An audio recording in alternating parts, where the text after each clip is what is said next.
Well, hello again. Welcome to Horror in Detail. Today we are going to share Wendigo and cryptids encounter stories. First story. This story was shared by you/Oberian Synth. Wendigo. It smells like death out here. Babe, stop being dramatic. I covered my nose and carefully stepped over the pile of animal droppings whose smell had so rudely invaded my personal space. I can't believe you tricked me into coming out here, I said. I didn't trick you. I like to think of it as careful coercion. He grinned at me with that perfect smile and I felt my annoyance at nature slipping away. Dalton loved the outdoors and he'd been begging for me to join him on one of his weekend excursions into the deepest parts of the forest. I reluctantly agreed, but only after he pulled out the puppy dog eyes. There was something about those beautiful brown eyes that just melted me down. We had been walking for what seemed like hours, though Dalton revealed to me that it had not even been 30 minutes. I'd always had a taste for exaggeration. I've always liked nature, but purely in small doses. Dalton, on the other hand, was a nature fanatic. He'd spend days, sometimes weeks in this forest. Opposites do attract, I suppose. There was just something about the outdoors that fascinated him. Between the spiders and other various animals that could kill me, I was positive that I did not share the same opinion. "Watch out for that spider web," he shouted back at me as he tore through the thick collection of tree branches. "Fuck you," I shouted back, with a nervous laugh. "Save that for when we get to the campsite, babe." "Lord. It's gonna be night soon," I said, basing my information on the small amount of sky that I could see through the opening of our tent. "I think anyway." Dalton zipped up the tent and laid down next to me. I grabbed onto him, feeling comfort as I could feel his breathing. He wrapped his arms around me and kissed me on the forehead. I smiled. For just a moment, I forgot that I was now trapped inside a small confined space, helpless against whatever would feel the need to rip my face off and eat at my intestines. "You brought food, right?" "I'm starving," I said. "If something eats me, I'd rather it have a full meal." Dalton chuckled. "Yes, I brought food. I hope the bears like trail mix." "Damn, I was hoping for a 3-course meal, but that'll do. I guess, anyway." "You're so unappreciative." "That's not true. I appreciate that I'm still alive at the moment." "Keep it up, and maybe you won't be." He smiled and pulled me in for a kiss. It was always so hot when he threatened to kill me. "You see that one? The one that kind of looks like two people?" "That's Gemini," I said, trying my best to point out which stars I was talking about. "I think I'm a Gemini." "No, you're a Libra." "Does it matter?" "Well, no. But still." By nightfall, I had found one more sense of comfort. The stars. Living in a city, we could never see the stars at night. But here, I felt like I could see every star in the universe. It was slightly overwhelming, though my lifelong interest in astronomy helped us pass the time when I couldn't sleep. "Where's the Big Dipper?" he asked. "Ursa Major, babe." "No," I said, "the Big Dipper." Dalton always hated when I corrected him. In my defense, I couldn't help that he was often wrong. I wish I would have brought my telescope. "I don't think that would have fit in your backpack." "I could have made some sacrifices. I mean, look at the sky, I bet I could see Pluto." "Really?" I sighed. "No, babe. Guess we both had our interests that the other had no clue about." We scurried back into our tent about an hour later, when I saw a huge-ass spider slowly making his way towards me. It's only for a weekend, I kept telling myself. It didn't help. We had only been out in the forest since the afternoon and it had already felt like I had spent my whole life swatting away insects and stepping over plants that I was convinced looked suspiciously too much like poison ivy. I tried my hardest, but the Sandman decided to skip me that night. He was probably shacking up with the Tooth Fairy. I guess I was too nervous to sleep, but at least I was able to feel comfort in Dalton's arms. I normally would have been annoyed by his snoring, but it was a familiar sound compared to the somewhat unnerving sounds of the forest.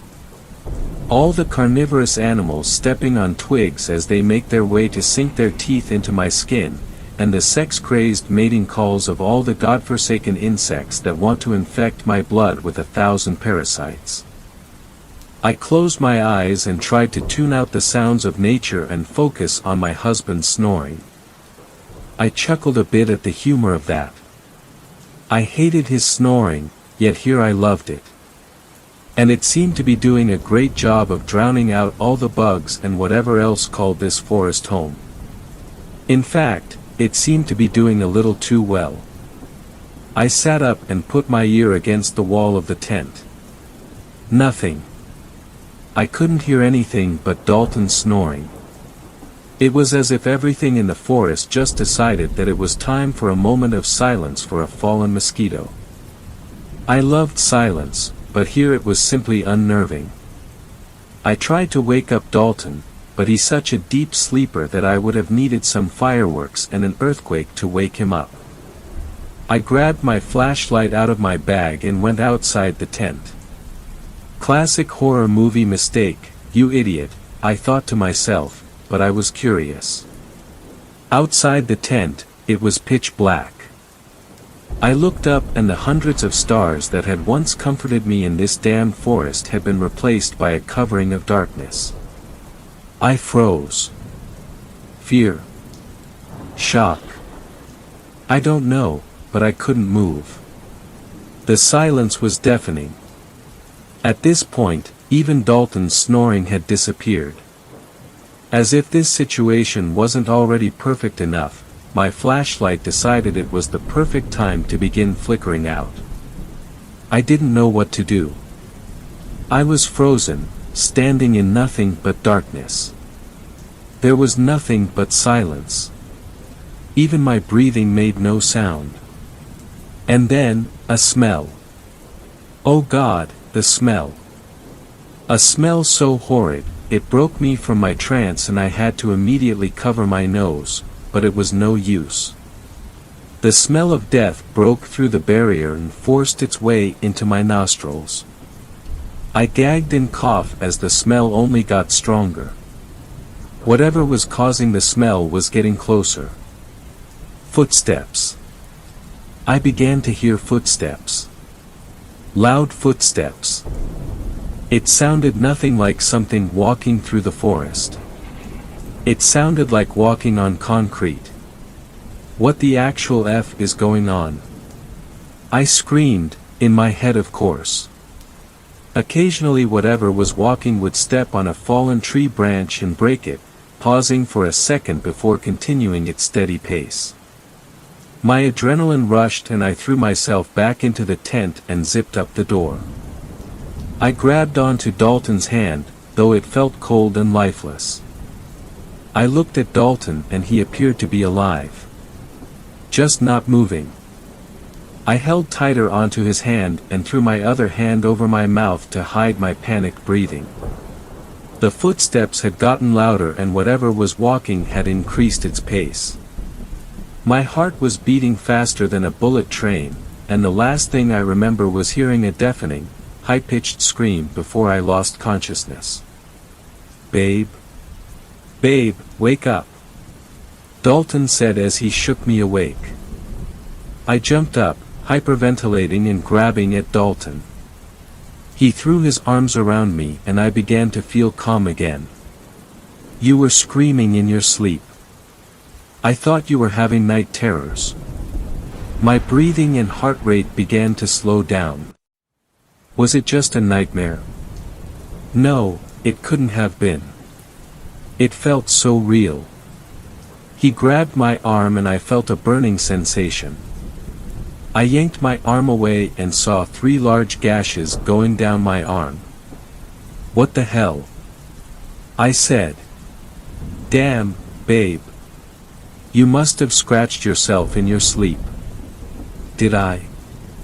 Did I really just dream all that crazy shit that happened? No, I couldn't have. I don't ever remember my dreams, why would I remember that one?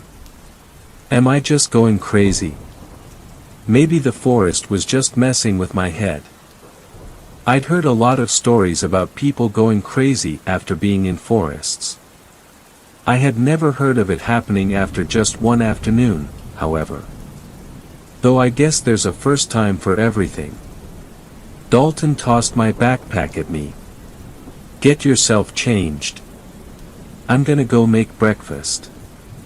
That sounds like one crazy-ass dream.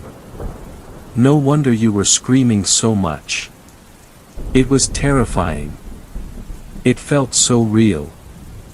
Well, you don't have to worry anymore, babe. I'm here to protect you. I kissed him and listened to the sounds of the forest again. They were strangely comforting now. Maybe it was just your anxiety. You were pretty freaked out about coming to the forest. Maybe you were just freaking out so much that your brain decided to turn it into a dream. Is that how things work? Possibly. I chuckled and gave him another kiss. And another. And I won't go into too much detail as to what happened next. We spent that day headed north, making sure that we kept walking in the same direction so we didn't lose our campsite. We saw a bear once and I almost lost control of my bowels. In case you were wondering. It didn't see us or it would have done something similar. At least, it would have in my imagination. I'm tough as hell, you know. We got back to our campsite about 3 days later. Or at 6:30 that same day if you ask Dalton. It was ransacked. Our tent was ripped to shreds. What the fuck? Dalton yelled. What the hell did this? Some kind of animal, maybe. I was always super helpful in stressful situations. All our food is still here, at least. But we might have to pack up and head out early. We can't stay here with a shredded tent. It's gonna be dark soon, babe. He sighed and I could tell he was trying to work out a plan. We're still pretty far out. I don't know if we could make it out before nightfall. I don't want to be walking through the forest at night. You know damn well I don't either. Exactly, we might just need to stay here and put on a shit ton of bug spray. Great. The sun went down about an hour later. We lit a fire and just sat up against a tree. I had wanted to carve our names into the tree, but Dalton told me that it would hurt the tree. I was still disappointed, though. Without a proper tent, we were pretty much forced to rough it outdoors for the night. We decided that we would just stay up through the night and head for home at the first sight of daylight. I wish I could say that our plan worked out like we expected it to. After an hour or two, the two of us had fallen asleep, only for us to be abruptly woken up by a loud bang. The fuck was that? I whispered, grabbing onto Dalton's hand. It was suddenly freezing, even though we were still sitting right next to the fire. A fire which had somehow not simmered down even after we stopped tending to it. How is the fire still going? Dalton asked. The forest answered with an ear-piercing screech. I covered my ears, but it didn't seem to help. It only lasted for a few seconds, but my ears kept ringing. I felt blood drip down into my mouth and looked up to see that it was coming from Dalton's ear. He said something about his eardrum busting, but I could barely hear him over the ringing in my own ears. I got up and looked around. I couldn't see anything. What could possibly make that sound? Dalton got up as well, wiping the blood from his ear.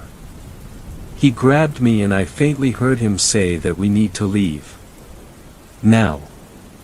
And that was the last thing I heard before everything went silent. The ringing in my ears was gone, and so were the sounds of the forest. I pulled Dalton's arms off of me and it was as if he wasn't even human.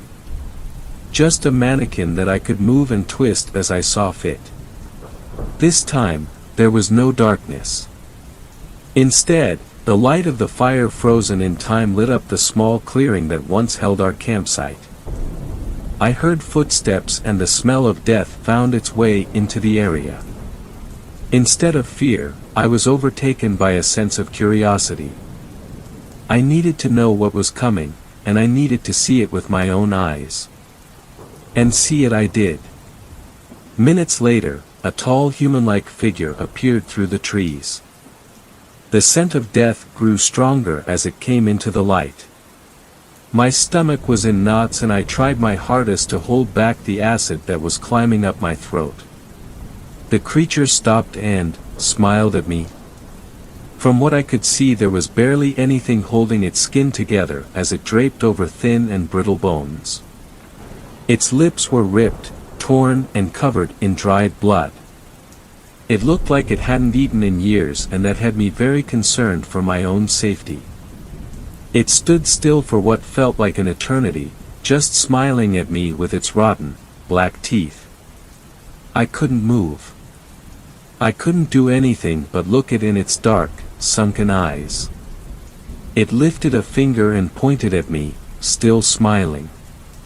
I could hear snickering, though the creature seemed not to move at all. The laughing grew louder and louder until it was all I could focus on. And then it just stopped, and the creature disappeared. Sound slowly returned and I could hear Dalton calling my name before my ears started ringing again. I turned to look at him and he jumped. He grabbed his flashlight and shined it on my face. He told me there was something written on my forehead in what looked like blood. I went into my backpack and grabbed my small mirror. I sat by the fire and looked at my reflection. And there it was. On my face, written in blood. Wendigo. It seemed as if morning would never come. We waited for hours in the dark for the daylight but found nothing but darkness. I was starting to hallucinate, seeing things that weren't there. Or were they? Dalton would catch me staring into the trees, looking at something. When he would ask what I was looking at, I couldn't answer. My vision started to get blurry. I was seeing white spots and at some points, I just couldn't see at all. I could tell Dalton was starting to get worried. He started cutting through the trees and branches to make a path for us to get out of the forest, but it was no use. Every time we left we would somehow end up back in the same clearing where the fire was still going, though neither of us had touched it in hours. Dalton's hearing was getting worse by the minute. I would call him and he wouldn't respond until he happened to look at me and see that I was trying to talk to him. The bleeding had mostly stopped, but I was starting to get scared that he would lose his hearing permanently. What was most concerning, however, was the lack of sound. It wasn't anything like it was when that thing showed up, but it was still quiet. There were no bugs flying around or any nocturnal creatures roaming about. The only sounds were the ringing in my ears and whatever sounds Dalton was making when he cut down trees. It had been like that for hours, and neither I nor Dalton could figure out why. We were too concerned about getting out of the forest. Well, at this point only Dalton was. I had accepted a fate of being trapped in this forest until the sun came up. If it ever would. I laid down near the fire and rested my head on my arm. I watched Dalton effortlessly tear down trees and I wished that he would join me by the fire. I called him but he either didn't hear me or chose to ignore me in favor of escaping. I closed my eyes and let the warmth of the fire come over me. I realized that I was starving. Before long, I could feel my consciousness slipping away as I drifted into the sleep that I had been avoiding for hours. I woke up to the sun shining in my eyes from above the trees. The ringing in my ears had stopped, having been replaced by an intense splitting headache. I felt lightheaded and sick to my stomach. Like I had eaten too much. Strange, as I remember feeling completely starved as I fell asleep. I sat up and saw that the fire had finally gone out. I guess Dalton figured out some way to finally get it to Dalton. Where's Dalton? I looked around and didn't see him anywhere. I called out his name and heard nothing in response but the chirping sounds of the forest. I began to panic. I threw my hand over my mouth and tasted blood. I looked at my hand and it was covered in it. I could barely see my own skin. I looked at my other hand. Blood. Everywhere on me, there was blood. What the hell happened? I forced myself to my feet, though it was painful. My legs ached and I felt like vomiting. I could see the shredded remains of our tent on the other side of the clearing, along with our sleeping bags. My backpack was still by the tree. I saw Dalton's by the tent, splattered with blood. My panic worsened and I could already feel my chest beginning to feel tight. I looked around again and saw nothing. I called out his name and heard nothing. I turned around to grab my bag and happened to glance at the tree we had been laying against the night before. Our names were carved into it. We hadn't done that, had we? No, Dalton wouldn't let me. But there it was, plain as day. The knife was still stuck in the tree bark. Right in the middle of Dalton's name. There was blood on the knife. I couldn't remember anything from the night before. I was sleeping, right? Right. I fell asleep, next to the fire. Dalton was cutting through the trees. Or was he? I couldn't remember enough to say for sure and none of that could tell me where Dalton was now. I could still see the path that he was cutting through the trees, so I stumbled my way over there. The closer I got, the worse the smell of death became. Strangely, I grew calm. The path he cut was short and ended suddenly. Almost like he had been stopped in the middle of cutting. Stopped by me. Dalton's body laid naked against a rotten tree. His stomach had been ripped open and his organs were removed. No, not removed. Eaten. There were bite marks all over his body. There was blood everywhere. Did I do this? I think I did, yes. I was so hungry. I just couldn't stop myself. I was starving. Starving. I managed to find my way out of the forest a few days later.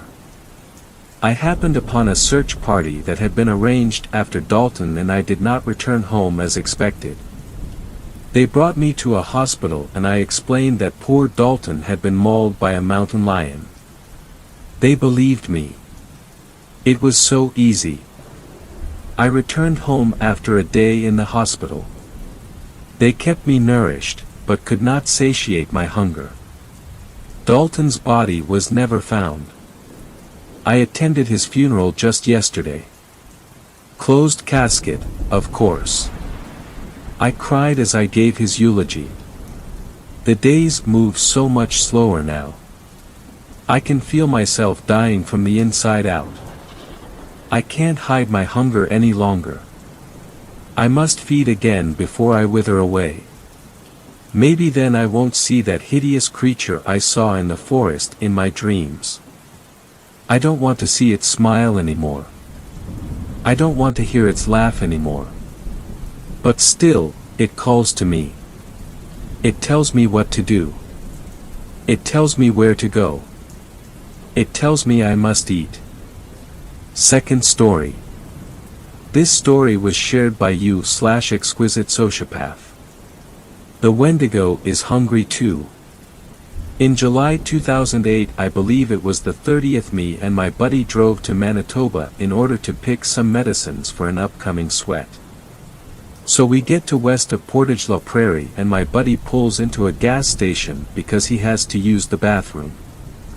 I begin to doze off when all of a sudden I feel two cold and bony hands wrap around my throat. The smell of decay fills my nostrils and it makes my eyes water. I have been hunting quite a lot and I have of course stumbled upon animal carcasses rotting, but that is a smell I would readily prefer over the smell that this creature emitted. I can't move my head as I try to see what is on top on me. I can feel tears starting to run down my face as black dots started to dance in front of my eyes. Bang bang.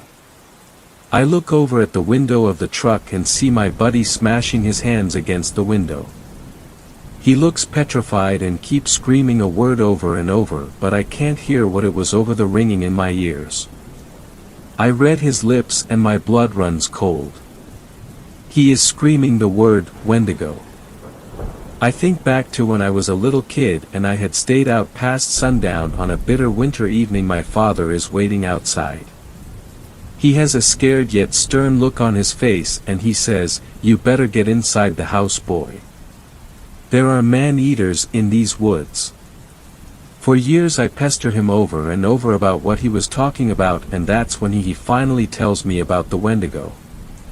The ravenous spirits that look to possess weak-willed or starving people. They are cannibals born from the harsh circumstances of the great winters that have occurred. I remember my father said all you need to do is blow a puff of air at it, and if you are of pure and strong intentions then it vanishes in search of its next meal. However, if you are a greedy and weak-willed person it will possess you and make you into one of them. You will constantly crave meat, but only the flesh of man will satiate your hunger, but that relief is only a few moments. Then you will be on the hunt for your next meal, walking around the woods with a constant void in your stomach and a craving stuck in your mind.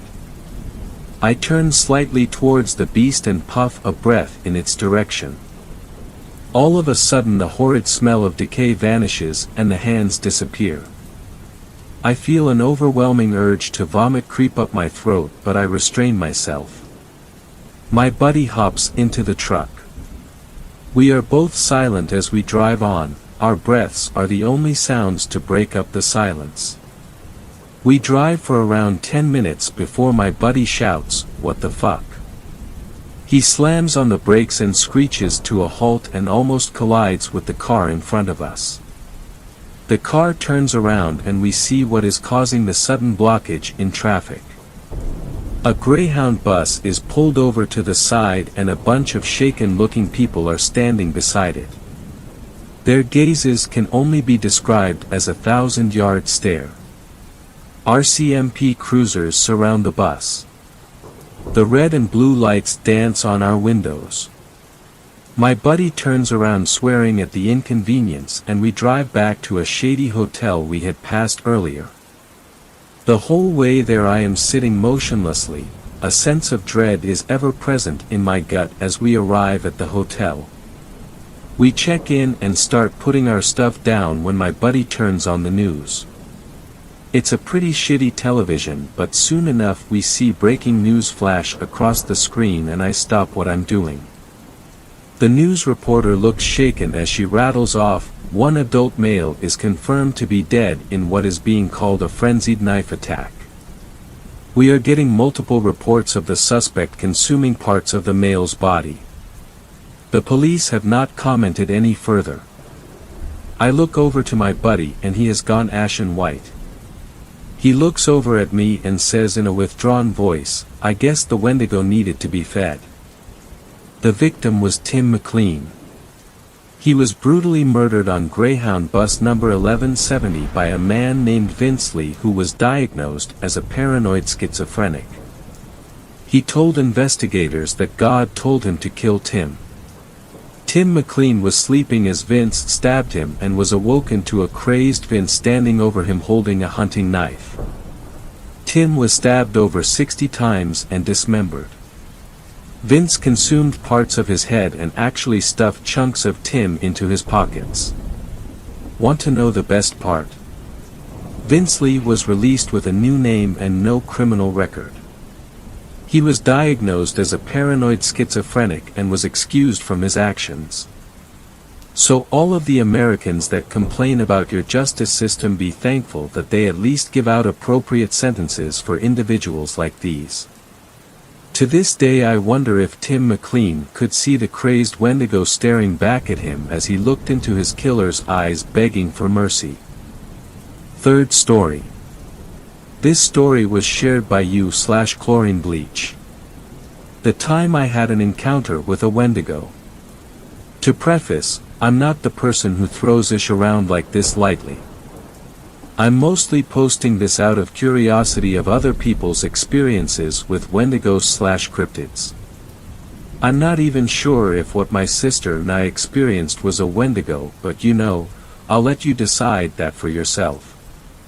This is also a long read, so I've, 23F, always had creepy paranormal experiences, but when I'm with my sister, 25F, the dial goes up to 10 on the creep factor. So anyway, a couple of months back my sister and I had to drive up to Colorado on a family emergency.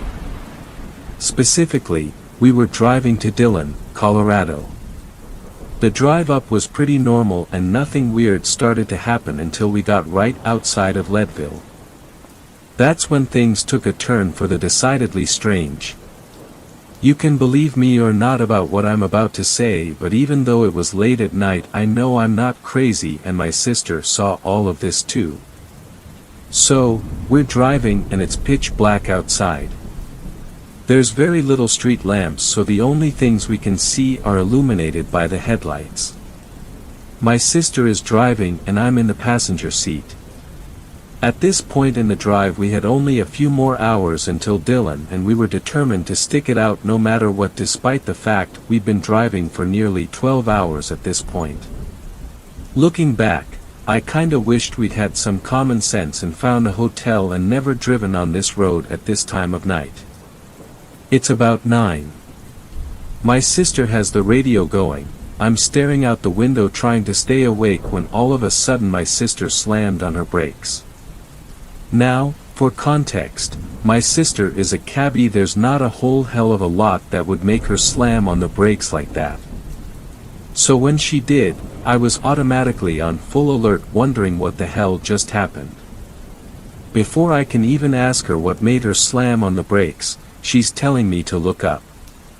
No shit, standing in the middle of the opposite lane on this deserted 2-lane road is a big as fuck coyote.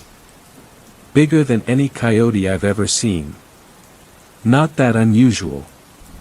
Except that it was just staring at us, not the car, at us. It was making full-on, dead-ass eye contact with us. Obviously creeped out, I told my sister to just floor it because I didn't like the eerie, almost intelligent way that coyote had been looking at us. As we passed it, I forced my eyes forward so I wouldn't have to look at it. We kept driving, a little shook up but laughing it off. After all, we're both from the Southwest and there's no way a lone coyote is gonna spook us that bad. A little bit further down the road, I'm calmed down again and back to staring out the window. Maybe 5 more minutes pass before I hear my sister ask me, "Did you see that?" Thinking she's messing with me, I'm like, "No, see what?" As I turn to look at her, I can see she's spooked. Believe me, it takes a lot to spook her, so I was immediately concerned. She sees that I have no clue what she's talking about, so she says, "Dude, there was a hand that just came up out of the back seat and touched the dash. Now I'm even more creeped out. I try to make a joke out of it, saying how it's late and the whole thing with the coyote. But she's insistent on what she saw. So I ask her to replicate it. She gestures to the back seat and says, "I saw a hand come up and touch the dash like this." At this, she makes a fist and taps it against the dash. I shake my head, tell her I didn't see anything. That we should just keep going 'cause I sure as a hell am not turning back now. But oh man, that was not the end of it. Not even 10 minutes later we're still driving on this dark, windy mountain road. I'm looking forward, fully awake now and doing my best to take my mind off the situation. When I happen to glance out the driver's side of the front windshield. Again, on the opposite side of the road I see a woman standing on the edge of the road. She's all alone and just standing there in a torn white dress and barefoot. Obviously thinking that this girl needs help, I open my mouth to ask my sister to stop. Before I can get the words out, we're already around the next bend, and as I look in the rear view mirror to check if she's still there, the girl is just gone. Vanished. Poof. I'm really freaking at this point and I just want to get to our hotel. Thankfully, a few minutes later we were in Leadville itself. Which, TBH, at around October 11th at night was just as creepy if not more. I dreaded when we got to the outskirts of town and had to go back onto that lonely mountain highway. Mind you, we're still alone. We haven't seen another car in over an hour. Which makes this next part even creepier somehow. So, a few miles on the other side of Leadville, I feel my sister grab my arm. Again, she asks that dreaded question, "Did you see that?" I say no. Obviously. I'm keeping my eyes on my side of the vehicle and have no idea what she's talking about. So she says, and honestly after what happened after this I completely believe her, that she saw breath on the outside of the windshield. Not the inside, the outside. Like someone outside the vehicle had breathed on the glass. I'm really glad that I didn't see that 'cause I would have turned the car around. But at this point, we're both like fuck it, we're almost there, we can hold out until Dylan. So, like dumb idiots in a horror movie, we kept driving. I don't know distance-wise how far away this is from Leadville, but we came up to a weird parking lot area at a bend in the road. I think it was a hotel or something. I'm not too familiar with the area, but it was weird seeing a parking lot and actual lights in the middle of BFE, Colorado. I'm saying this to tell you that as we approached this place, we saw oncoming headlights. Now, mind you, this was the first car we'd seen in a long time, but if there was this weird lit-up building out there in Leadville only a few miles behind us, it wouldn't be that strange to see a car heading the other direction. Except, the car didn't go in the direction we thought.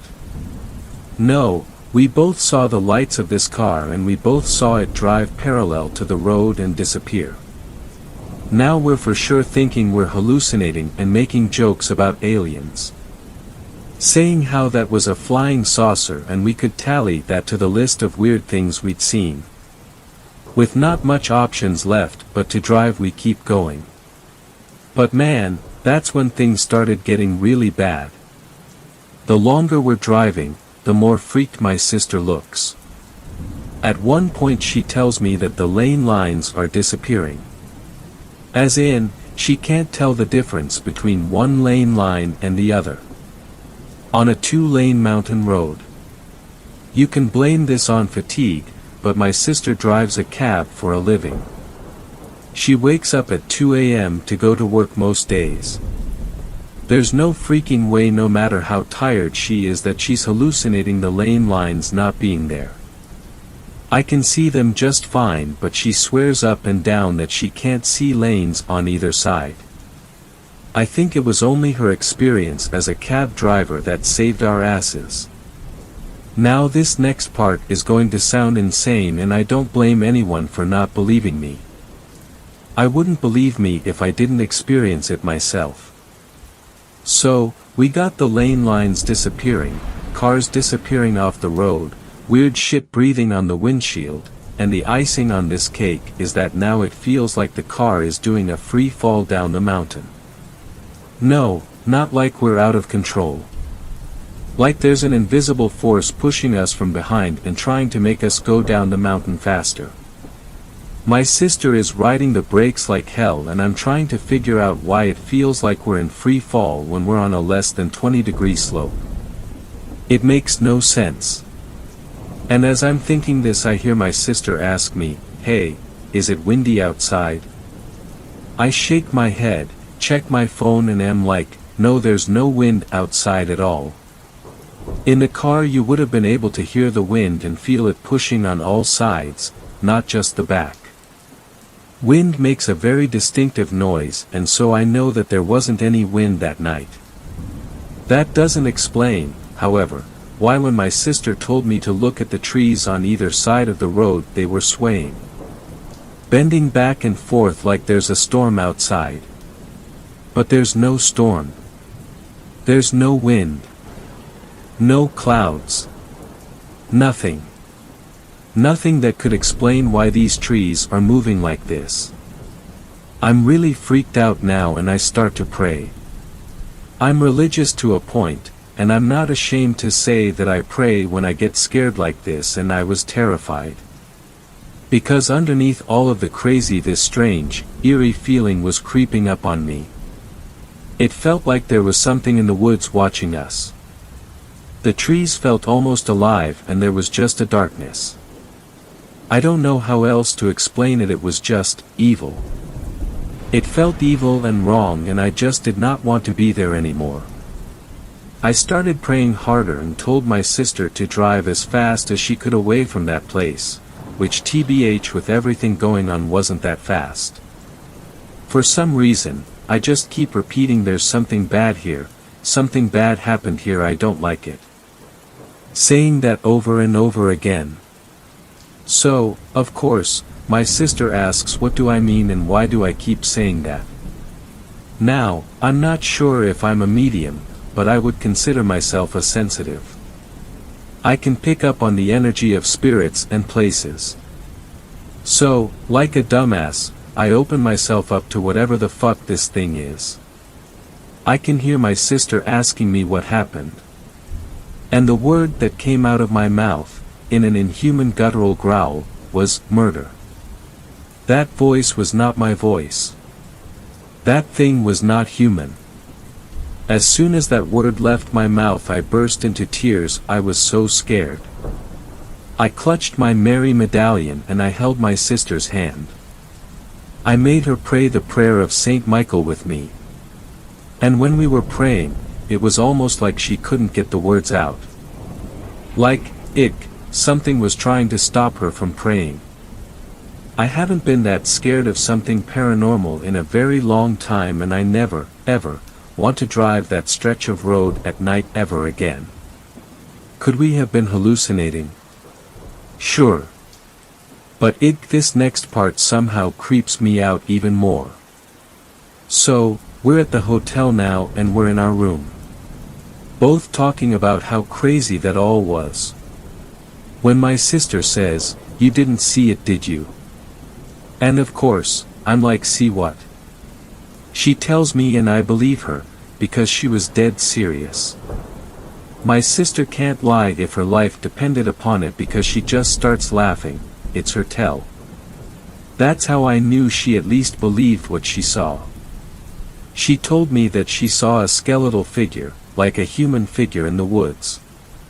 It was all bone with rotten flesh hanging off it. Even though its body was human, she said that it had the head of a deer and glowing red eyes. She looked so scared, I don't know how I couldn't have believed her.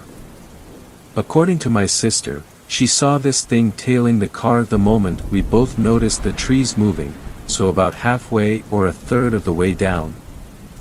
Needless to say, I was pretty glad that she told me that after we got to the hotel.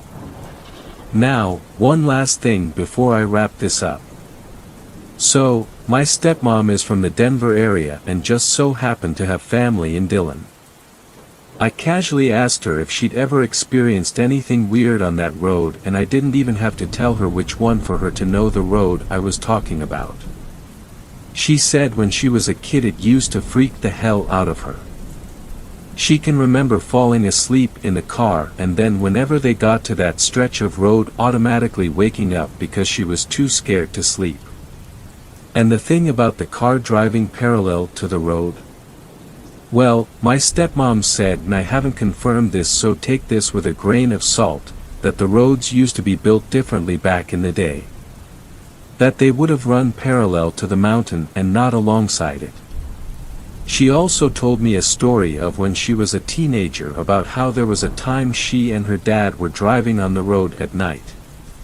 She's in the passenger seat for context. She remembers looking up and seeing oncoming headlights in their lane, screaming and then throwing her hands up out of reflex. Her dad swerves, almost crashes, and then asks her what's wrong. My stepmom, confused, asks him if he saw that car just now and he says no, of course. TBH, that just confirmed it for me. Oh, and the whole thing about that weird voice.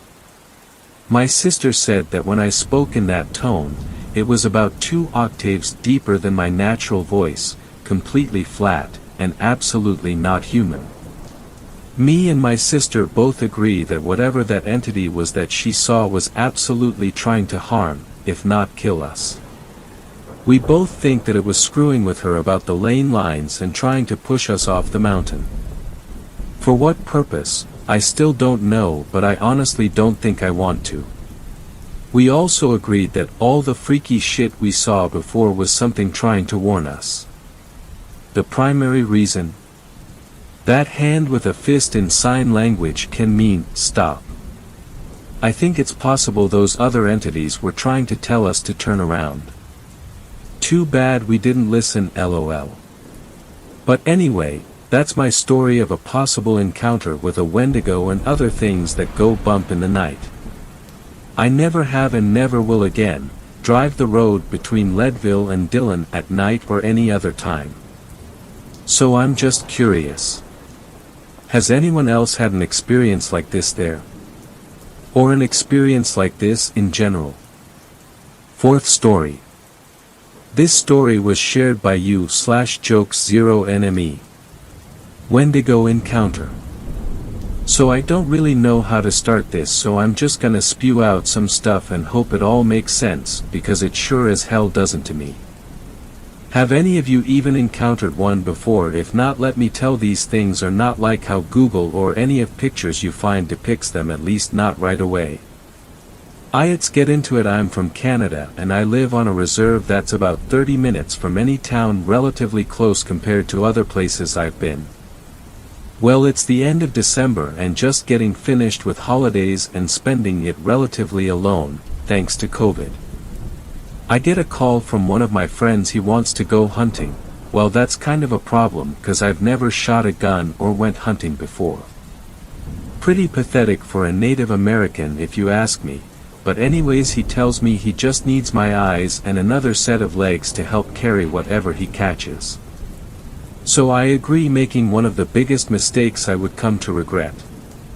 So he picks me up in his crappy old Ford truck he uses for hunting, tells me we are going deep into the bush and we'll find a spot to camp along the way. So we drive about 20 minutes into the woods following what little road is left, and we get to a point where we have to continue on foot. We unload our gear and supplies and carry it till we find a nice clearing with room for everything. After we set up camp, we begin our trek into the woods, going farther than I had gone before. Saw a couple of bucks and rabbits, nothing too spectacular, so we keep looking cause he wants the big daddy buck, and we come to this other clearing much larger than the one we are camping at, and something about this part of the woods just feels off. It had a heavy feeling to, like the air was thick and just had a disorienting aura about this place. But we hadn't caught anything yet and were getting hungry, so we spot a rabbit in the middle of this clearing. Buddy lines up the shot and bam, we have dinner. So being the one without the gun, I go to get our little dinner in the middle of this clearing, and I notice something odd, that it's a perfect circle, no tree stumps, no sign that any human had made this gigantic circle. I also happened to notice what looked like claw marks on the trees surrounding the area. Buddy said it's from bears sharpening their claws and marking territory, but the marks were so deep into the trees it seemed off. Anyways, it's dark out now and we are back at our campsite eating and talking about how crazy this pandemic shit is. I also brought up the clearing we were at and how weird it felt to me. I wanted to know if he felt like that too, or if I was just exaggerating. My anxiety makes me do that sometimes. To which he said, yeah, he noticed the change in the air too and said it made him feel dizzy and worn out, but he also said it just could have been from the long day we had. So on that note, it was time for bed. We both slept in same tent. It's the middle of winter and bundling up can only do so much, plus he was like a brother to me, so not a big deal. It had to be around 1 a.m. when we both woke up to sound of the most horrible scream I'd ever heard. What that fuck was that, was my first though. I'm guessing my friend was thinking the thing as he looked at me with fear on his face. I know, because I was afraid too. So he grabs his gun, loads around, and we just sit there for a while and listen. Now I know my friend is at least safe, he's got a gun, but I have nothing. Fear and my anxiety start getting the better of me, so I ask, where's the hatchet we used to split wood? Out there by the fire, he said. So I tell him I'm gonna open the tent, grab the hatchet, and when I jump in you seal the thing back up. I open the tent and as fast as I can bolt out to grab that hatchet. As I go to turn around with hatchet in hand, I'm quickly greeted by my friend shoving me down by the back of my neck. He put his finger up to his mouth to tell me to be quiet, and we listen. In the distance I can hear the slow sound of crunching snow and a faint high-pitched guttural growl. Now I'm in full panic mode. We don't even have to say anything to each, cause we both know our hunting trip was over and it was time to leave. All we had to do was make it to the truck. In the dead of night, it sounded so easy. But it was not, and I knew that from the moment my friend said, I'm gonna fire a warning shot. But before I could even open my mouth to tell him no, it was too late. The shot rang in the distance and for a moment there was silence.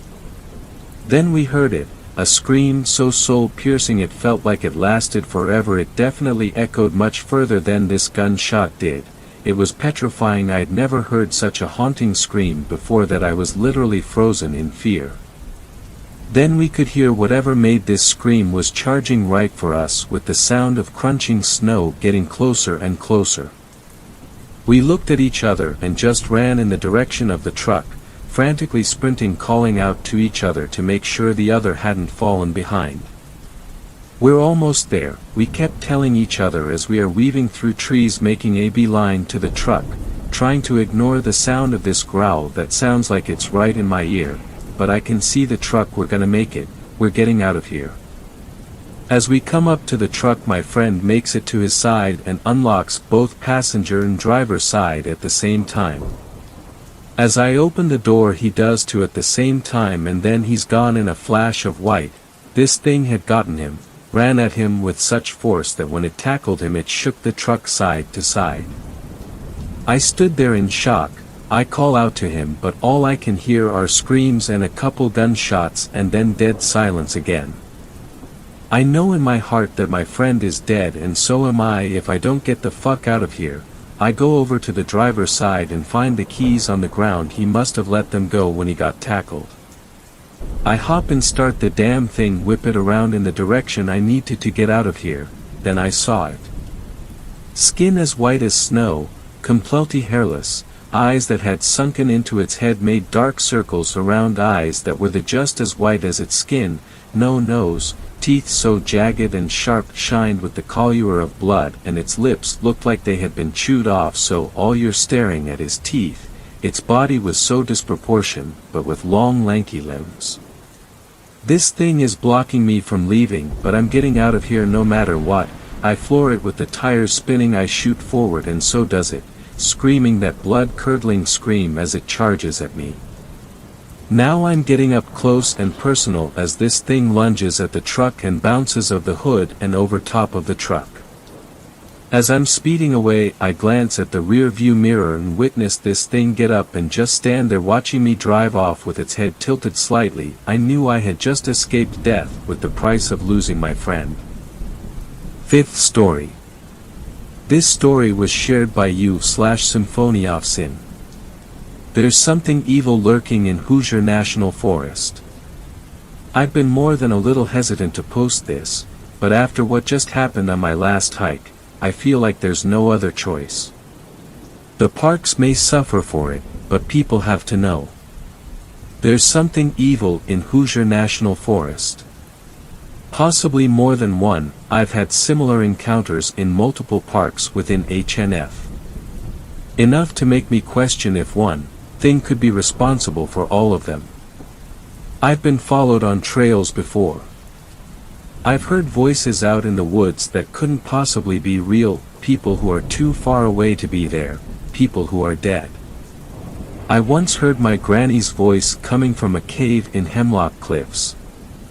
On my last hike, I went to Mogan Ridge, hiked the East Trail. It was scenic and beautiful. A nice day, if a little humid, not too sunny, not too windy. The hike was going wonderfully. Until I realized that something was following me. I've seen and heard a lot of weird things in the woods, but this blows them all out of the water. Or woods, rather. Nothing I've seen or heard has ever come close to being this. I was about 3 miles out when I started putting together the weird sounds. Crunching noises, like someone chewing on ice mixed with joints rolling, coupled with a slithering sound like something heavy being dragged through the leaf litter. I was out there with a friend, because hiking alone is stupid and dangerous. I noticed the sounds first. I stopped walking to listen for a second. I think I said something like, "Hey, John, do you hear that?" When my friend stopped to listen too, the slithering stopped. The crunching kept going, though.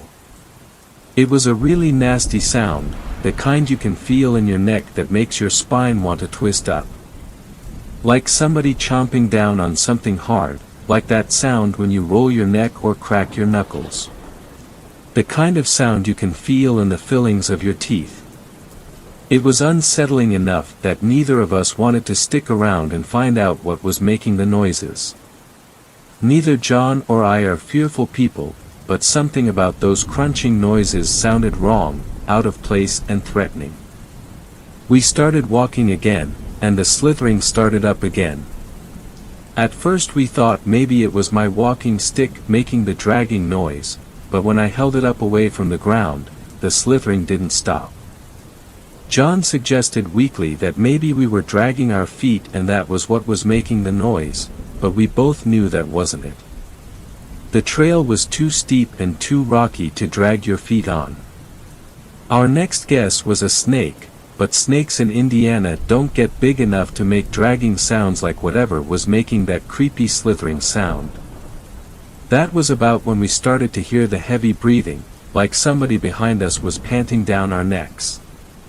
Once that started up, we really began shitting ourselves with fear. Because black bears have been sighted recently in Harrison County, a stone's throw from Perry County where Mogan Ridge is. We were certain that any second a bear was going to jump out of a stand of trees and eat us both alive until the whispering started. At that moment, we knew it was not a bear. Bears do not whisper. Nothing in the woods whispers. Not even mockingbirds. That just made it so much worse. Because whatever was breathing down our necks, whatever was crunching and slithering behind us, it was speaking, and it knew our names. John, John. Ash, Ash. John, John, John, Ash, Ash, Ash. Look at me, John, look at me. Ash, look at me. Turn around, turn around, turn around. Look at me. And all the while it whispered, the chomping sounds continued. I began to fear that those sounds were it chewing on the bones of the last hiker to come through here. I braved a glance over at John, and John braved a glance over at me, and there were tears running down his face like the Ohio River was flowing out of his eyeballs. I can only assume the same look of terror and despair was etched into my own face. I wanted nothing more than to run away, run all the way to the end of the trail and get in the car and never, ever come back here. To never go within 10 feet of another tree ever again. But the hill we were climbing was too steep to run up. I could only walk, slowly, up the hill, this thing behind me all the while, whispering to me, saying my name. I don't know how long it went on, hours, maybe. It felt like days. We ran whenever we could, wherever the ground was flat enough, we ran. But no matter how fast we went, we could never seem to outrun it. It was always right behind us, whispering in our ears. Ash, Ash, Ash, such a waste of talent, such a waste of potential. Will your parents miss you, when I've stripped the skin from your flesh? Will they notice you're gone when I've sucked the marrow from your bones? I thought the nightmare would never end. I thought I'd die on that trail, my bones picked clean and scattered among the rocks, no one would ever know where I'd gone. That I'd dragged my friend to death alongside me. I've never run so fast as I did when I realized the trail had begun to loop back around to the trailhead, that I was almost to the car, only a quarter mile more to go. I don't remember falling, I only remember something grabbing my ankle and pulling me down, dragging me backwards. The sound of my own screams ringing in my ears. John screaming. John pulling on my arm, dragging me out of the creature's grip. Crawling up the last hill on my hands and knees, rocks slicing into my skin. Screaming. And then light. The parking lot. John pulling me back to my feet, running to the car. As we pulled out of the parking lot, tires screeching, I looked back, and I saw it. Tall, corpse pale, skeletal, skin stretched taut over bones. Hunched over on all fours, limbs inhumanly long with too many joints. No eyes, only gaping holes in its face. A grin of blackened razors as it watches us pull away, lifting one skeletal arm up to wave at us, a single human arm clutched in its grip, torn off at the shoulder. Thanks a lot for watching the video till the end. Subscribe to our channel Horror in Detail. Drop your opinions/suggestions in the comments section, and like the video as it helps with the YouTube algorithm.